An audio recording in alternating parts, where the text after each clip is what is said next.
ومن يطع الله والرسول فأولئك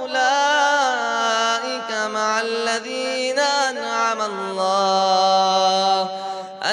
الله عليهم من النبيين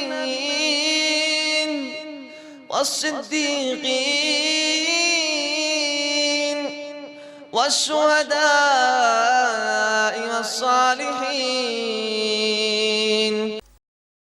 الحمد لله رب العالمين والصلاة والسلام على رسوله الأمين وعلى آله وصحبه أجمعين ومن تبعهم بإحسان إلى يوم الدين. أما بعد. نبی کریم صلی اللہ علیہ وسلم کی نوجوانی کی عمر میں آپ کی نبوت سے متعلق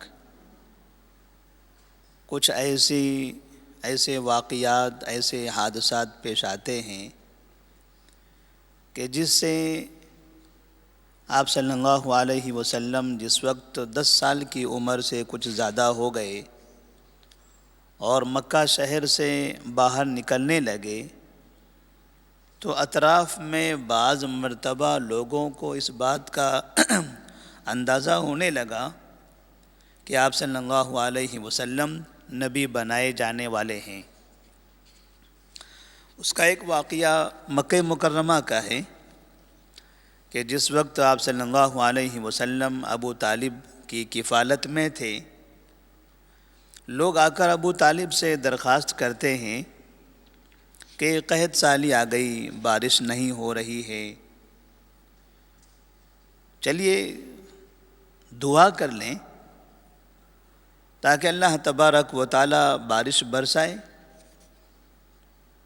لوگ کعبے کے اطراف میں جمع ہو گئے۔ ابو طالب کو بھی نکلنا تھا، لہذا ابو طالب نبی کریم صلی اللہ علیہ وسلم کو، جو اس وقت تقریباً 12 سال کی عمر کے تھے، ان کا ہاتھ پکڑتے ہیں اور انہیں لے کر کعبے کی طرف لے جاتے ہیں۔ لوگ جمع ہیں، بارش کا انتظار ہے، قحط سالی ہے، بارش نہیں ہو رہی ہے، لوگ پریشان ہیں۔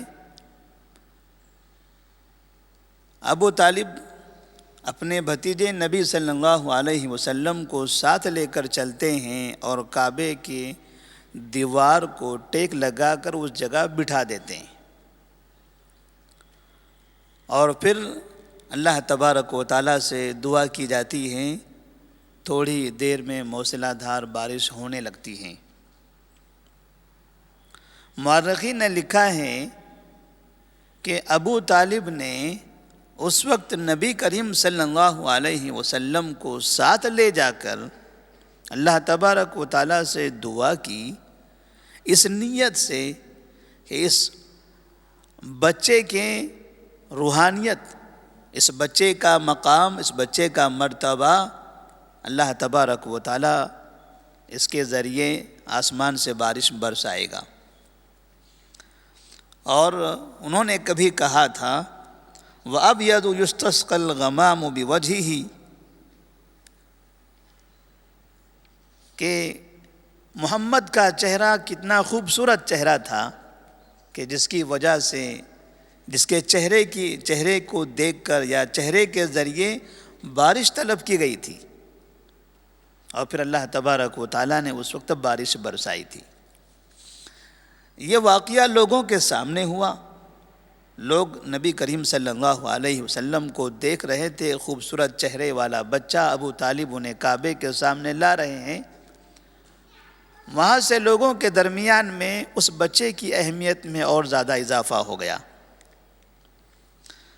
اس کے بعد جب آپ صلی اللہ علیہ وسلم تقریباً 12 سال اور اس سے کچھ زیادہ کی عمر کے ہو رہے تھے، تو اس وقت ابو طالب نے ملک شام تجارت کے لیے سفر کا ارادہ کیا۔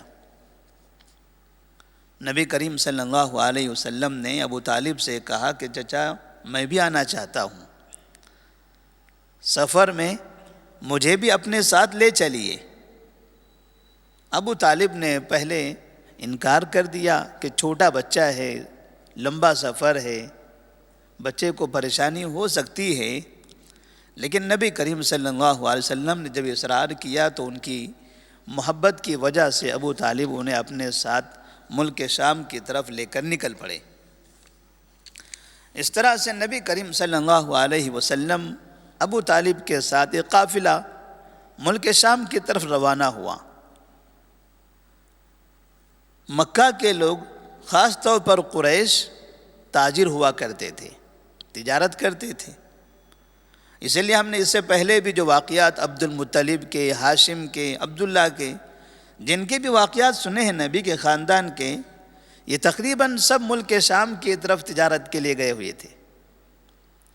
یہاں پر نبی کریم صلی اللہ علیہ وسلم ابو طالب کے ساتھ ملک شام کا سفر کرتے ہیں اور بصرہ نامی علاقے تک پہنچتے ہیں۔ وہاں ایک گرجا گھر تھا، کرسچن کا، نصارہ کا، جس میں ایک جرجس نامی راہب ہوا کرتا تھا۔ راہب جسے ہمارے پاس عالم کہتے ہیں، تو نصارہ کے عالم کو راہب کہا جاتا ہے۔ جیسے وہاں قریب پہنچے گرجا گھر سے، وہاں کا جرجس راہب باہر نکلتا ہے اور ابو طالب کے قافلے سے آ کر ملاقات کرتا ہے اور ان کی میزبانی کرتا ہے۔ علامہ صفی الرحمن مبارک پور رحمہ اللہ نے لکھا ہے کہ وہ راہب اپنے گرجا گھر سے کبھی باہر نکلتا نہیں تھا، اور اتفاق سے اس وقت وہ باہر نکل آیا اور قافلے کی میزبانی کرنے لگا، اور نبی کریم صلی اللہ علیہ وسلم کو دیکھ کر کہا یہ بچہ کون ہے؟ کہا یہ میرا بیٹا ہے۔ ابو طالب سے پوچھا تمہارا بیٹا؟ نہیں ہو سکتا۔ ابو طالب چچا تھے، بچوں کو چچا ہو، دادا ہو، بیٹا ہی کہتے ہیں، محبت میں اس طرح سے پکارا جاتا ہے۔ کہا کہ میں ان کا چچا ہوں، ان کے والد کا انتقال ہو چکا ہے۔ کہا ہاں اب صحیح ہے، اس بچے کے والد نہیں ہیں، اور اس بچے کے بارے میں آپ کو یہ بتا دوں، یہ بچہ رحمت للعالمین ہے۔ میں نے اس کے اندر وہ نشانیاں دیکھی ہیں جو نشانی ہماری کتاب میں نبوت کی بتائی گئی ہے۔ آپ لوگ آ رہے تھے تو درخت اور پتھر یہ سب کے سب اس کے احترام میں سجدہ کر رہے تھے۔ میری آپ سے درخواست ہے، یہاں تک آپ پہنچ چکے ہو، ملک شام تھوڑا قریب میں ہے، اب یہاں سے آگے اس بچے کو لے کر نہ جاؤ، کیونکہ مجھے ڈر ہے کہ وہاں کے یہودی اس بچے کو نقصان پہنچائیں گے۔ راہب تھا، نبی کریم صلی اللہ علیہ وسلم 12 سال کی عمر کے ہیں۔ اپنے کتاب کے اعتبار سے اس نے نبی صلی اللہ علیہ وسلم کو پہچان لیا، اور ساتھ ہی یہودیوں کے خطرے کا بھی اظہار کر دیا۔ اس سے اندازہ ہو رہا تھا کہ یہودی جن کی کتابوں میں بھی نبی کی آمد کی باتیں لکھی ہوئی تھی، وہ جانتے تھے کہ مکہ سے نبی آنے والا ہے، لیکن حسد اور تعصب میں وہ نبی کے دشمن بن گئے۔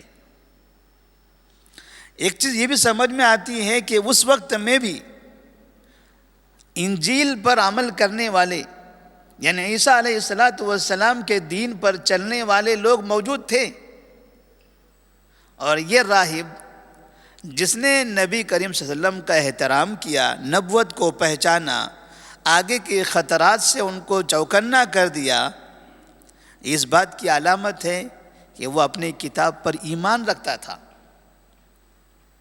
تو اس وقت جو ابراہیم علیہ السلام کے دین پر عمل کرتے تھے وہ بھی مسلمان تھے، جو تورات پر عمل کرنے والے مسلمان تھے، لوگ تھے، وہ بھی مسلمان تھے، اور جو انجیل پر عمل کرنے والے لوگ تھے وہ مسلمان تھے،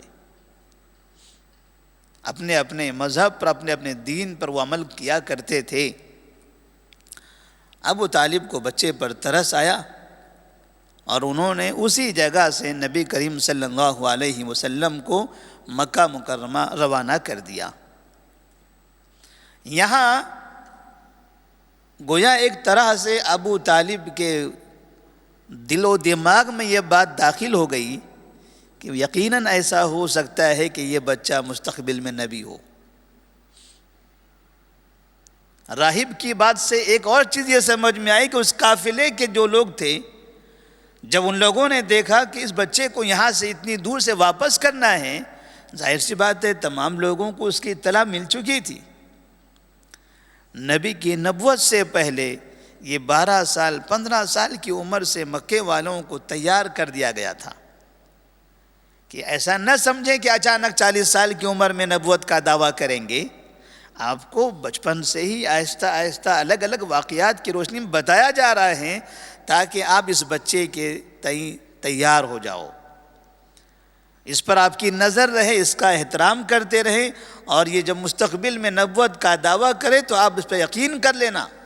ایسا نہیں کہنا کہ اچانک اس نے دعویٰ کر لیا، اس لیے کہ بڑے لوگوں نے، سابقین نے، کتاب پڑھنے والے لوگوں نے اس بات کی بشارت دی ہے، اس بات کی خبریں دی ہیں۔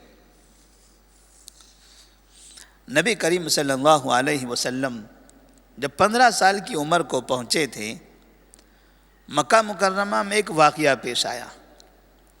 وہ واقعہ تھا 2 قبائل میں جنگ کا۔ جس طرح سے آپ تجارت کے لیے اپنے چچا کے ساتھ نکل پڑے تھے، یعنی سفر کیا تھا اپنے طویل سفر، ایسے ہی مکہ میں جو بڑے بڑے حادثات پیش آتے تھے، واقعات پیش آتے تھے، آپ کم عمری میں بھی ان بڑے بڑے حادثات میں شریک ہوتے تھے، اس لیے کہ اس سے قوم کے لوگوں کے حالات کی جانکاری ہوگی، اور آپ ان کے لیے جو آپ سے تعاون ہو سکتا ہے آپ ان کا تعاون کریں گے۔ اور جب بڑوں کے درمیان میں چھوٹا بچہ اگر بڑی بات کرنے لگے، بڑوں کو بڑی بات لگے، اچھی بات لگے، تو بڑے اس بچے کا احترام کریں گے، اس کو اپنی مجلسوں میں بلائیں گے۔ تو جنگ فجار کے نام سے ایک جنگ ہو رہی تھی، جس میں ایک طرف قریش تھے اور دوسری طرف قیس، قبیلہ قیس نبی کریم صلی اللہ علیہ وسلم کے چچا قریش کی جانب سے تھے۔ دونوں قبائل کی جانب سے تیر اندازی ہو رہی تھی، حملے ہو رہے تھے۔ آپ صلی اللہ علیہ وسلم اپنے چچاؤں کو تیر اٹھا اٹھا کر دیتے تھے اور آپ کے چچا سامنے والوں پر حملہ کرتے تھے۔ اس جنگ کو جنگ فجار کہا گیا ہے، اس لیے کہ یہ جنگ مکہ میں لڑی گئی تھی، اور پھر ایسے مہینوں میں لڑی گئی تھی جن مہینوں کو اشہر حرم کہا جاتا ہے۔ قرآن مجید میں 4 مہینوں کو کہا گیا کہ یہ مقدس اور محترم مہینے ہیں، لہٰذا مقدس اور محترم مہینے میں زمانے جاہلیت سے بھی لوگ آپس میں جنگ نہیں کرتے تھے، لیکن یہ جنگ اس مہینے میں ہو گئی۔ نبی کریم صلی اللہ علیہ وسلم وہاں شریک رہے۔ اس طرح سے جنگ کے ماحول کو بھی آپ کو دیکھنے کا موقع ملا،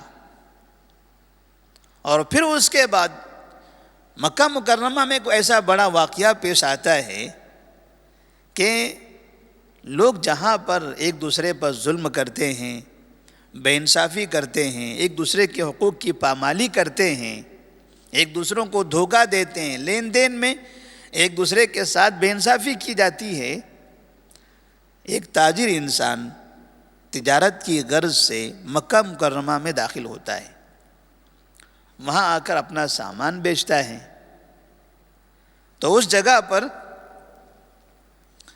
وہاں مکہ کے ایک شخص نے اس تاجر سے کچھ سامان خریدا، لیکن اس نے دیکھا کہ یہ بیچنے والا تو باہر کا ہے،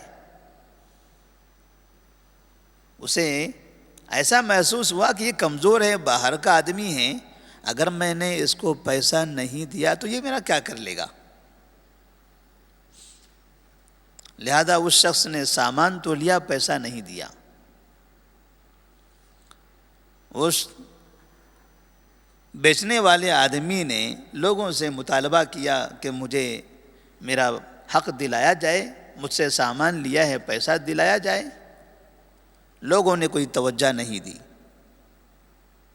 یہاں تک کہ یہ بات زبیر بن عبد المطلب تک پہنچی، نبی کریم صلی اللہ علیہ وسلم کے چچا تک۔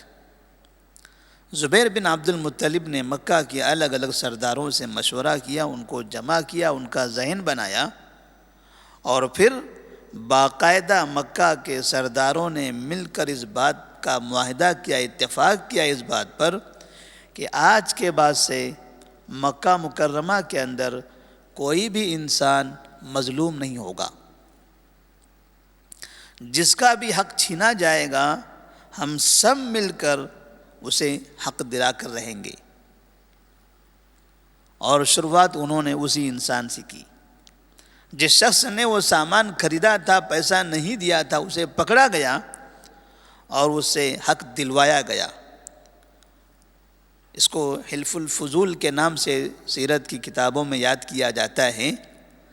جس وقت یہ مشورہ ہوا، یہ اتفاق ہو رہا تھا، اس میٹنگ میں، اس مشورے میں نبی کریم صلی اللہ علیہ وسلم بھی شریک تھے، اور آپ صلی اللہ علیہ وسلم نے اس معاہدے کو بڑا پسند کیا، یہاں تک کہ نبوت کے بعد بھی آپ اس واقعے کو یاد کیا کرتے تھے اور کہتے تھے کہ اس طرح کا اتفاق، اس طرح کا مشورہ اگر آج بھی کیا جائے، کسی جگہ لوگ کر رہے ہوں اور مجھے دعوت دی جائے تو میں اس میں ضرور شریک رہوں گا، اس لیے کہ یہ حق والے کو حق دلانے کا مشورہ تھا، اور مکہ کے لوگوں نے وہ بہترین مشورہ کیا تھا، بہترین کارنامہ انجام دیا تھا۔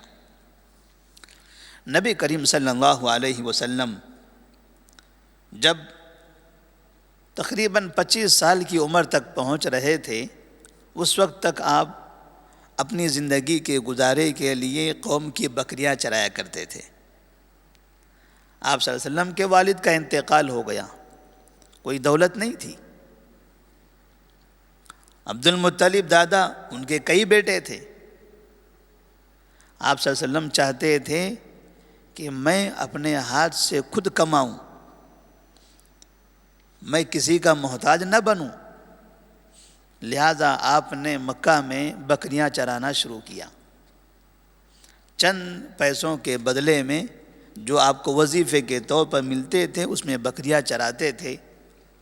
اور پھر ایک زمانہ ایسے آیا کہ آپ کے ذہن میں کہ اب اس کے علاوہ یہاں سے باہر نکل کر تجارت کی جائے، تو آپ صلی اللہ علیہ وسلم سامان لے کر مکہ سے ملک شام جاتے تھے اور وہاں تجارت کیا کرتے تھے۔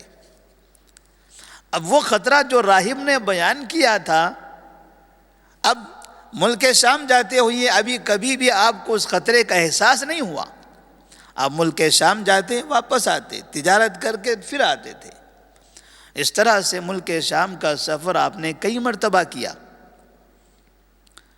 اور پھر خدیجہ نامی ایک مشہور خاتون، خدیجہ بنت خویلد، جو مکہ کے مشہور تاجرین میں سے تھی، جن کے پاس بڑی دولت تھی، وہ الگ الگ چھوٹے چھوٹے تاجرین کو اپنا سامان دیتی تھی کہ ہمارا یہ سامان لیجئے، جہاں پر بھی آپ چاہتے ہیں وہاں جائیے، فروخت کیجئے، منافع لے کر آئیے، فائدہ لے کر آئیے، اس میں سے چند جو منافع ہم دونوں طے کر لیں، اس میں سے کچھ حصہ آپ کو دیا جائے گا۔